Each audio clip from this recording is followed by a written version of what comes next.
ধর্মতলায় ডোরিনা ক্রসিং এ জুনিয়র ডাক্তারদের অনশন আন্দোলন অব্যাহত। এবার সব মেডিকেল কলেজে শুরু হবে প্রতীকী অনশন। মঙ্গলবার থেকে রাজ্যের সব মেডিকেল কলেজে সকাল 9টা থেকে রাত্রি 9টা পর্যন্ত প্রতীকী অনশনে বসবেন জুনিয়র এবং সিনিয়র ডাক্তাররা। মঙ্গলবার কলেজ স্কোয়ার পর্যন্ত হবে মিছিল। ধর্মতলায় অনশন মঞ্চ থেকে পরবর্তী আন্দোলন কর্মসূচি সম্পর্কে জানালেন জুনিয়র ডাক্তার ফ্রন্টের দেবাশিস হালদার। 7 জুনিয়র ডাক্তার অনশন শুরু করলেও প্রশাসনিক সহযোগিতা না মেলার কথাই জানিয়েছেন দেবাশিস হালদার। পুলিশি হুমকির মুখেও পড়তে হচ্ছে অনশনকারীদের। বসানো যাচ্ছে না বায়ো টয়লেট। 2টি বায়ো টয়লেটের বন্দোবস্ত তারা করতে পারলেও আর নতুন করে বায়ো টয়লেট বসাতে দিচ্ছে না পুলিশ প্রশাসন, এমন অভিযোগই সোমবার করলেন দেবাশিস হালদার। অনশনকারীদের বিরুদ্ধে পদক্ষেপ গ্রহণের হুমকি পর্যন্ত দেওয়া হচ্ছে সে কথা জানিয়ে দেবাশিস হালদার স্পষ্টতই জানিয়ে দেন অনশনকারীদের বিরুদ্ধে কি পদক্ষেপ গ্রহণ করা হয় সেই দিকেই তাকিয়ে রয়েছেন তারা। আরজি করে নির্যাতিতা মৃতা তরুণী চিকিৎসকের বিচার এবং হাসপাতালগুলিতে নিরাপত্তা ব্যবস্থা সহ তাদের 10 দফা দাবি পূরণ না হওয়া পর্যন্ত আন্দোলন চলবে বলে জানিয়ে দিয়েছেন জুনিয়র ডাক্তাররা।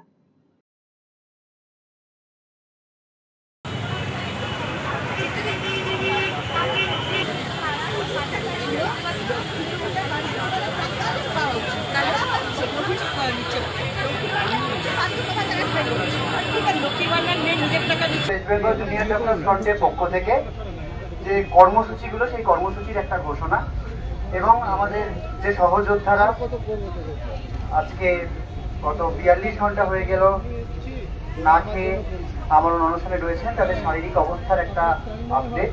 এটুকু প্রাথমিকভাবে উদ্দেশ্য ছিল, কিন্তু একটা কথা বারবার আসছে যে এই যে আন্দোলন চলছে এবং যে 10 দফা দাবিকে নিয়ে আমাদের সহযোদ্ধারা আমরণ অনশনে বসেছেন, এখানে কিন্তু বারবার পুলিশ প্রশাসন আইনিভাবে নানাভাবে বাধা দেওয়ার একটা চেষ্টা কিন্তু করছে। আপনারা প্রথম দিন থেকে দেখেছেন এখানে সামান্য অনশনকারীদের যে সামান্য স্নান করা বা বাথরুম যাওয়া, টয়লেট করার যে ব্যবস্থা, সেটা করানোর জন্য আমাদের হুইল চেয়ারে করে অনেক দূরে নিয়ে যেতে হচ্ছে। এখনো বায়ো টয়লেটের কোনো রকম ব্যবস্থা তারা করতে দেয়নি, তবু কোনো রকমে আমরা প্রাথমিকভাবে ব্যবস্থা করেছি।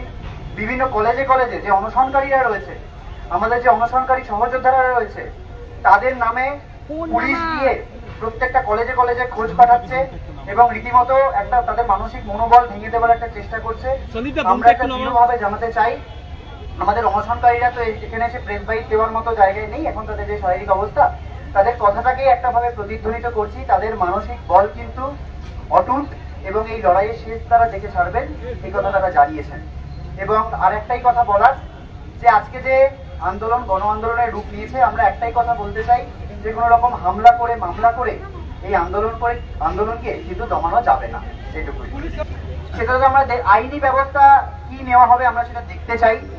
উনি প্রেস কনফারেন্স করে বলেছেন আইনি ব্যবস্থা নেওয়া হবে। আজকে 59তম দিনে এসে আমাদের এই গণ আন্দোলন আমরা কোনো উপায় না পেয়ে আজকে আমাদের সহযোদ্ধারা আমরণ অনশনে বসেছে। সেখানে কোনো সদিচ্ছা তো দূরের কথা, এরকম একটা থ্রেট, এরকম একটা ভয় আজকে আমাদের দেখানো হচ্ছে।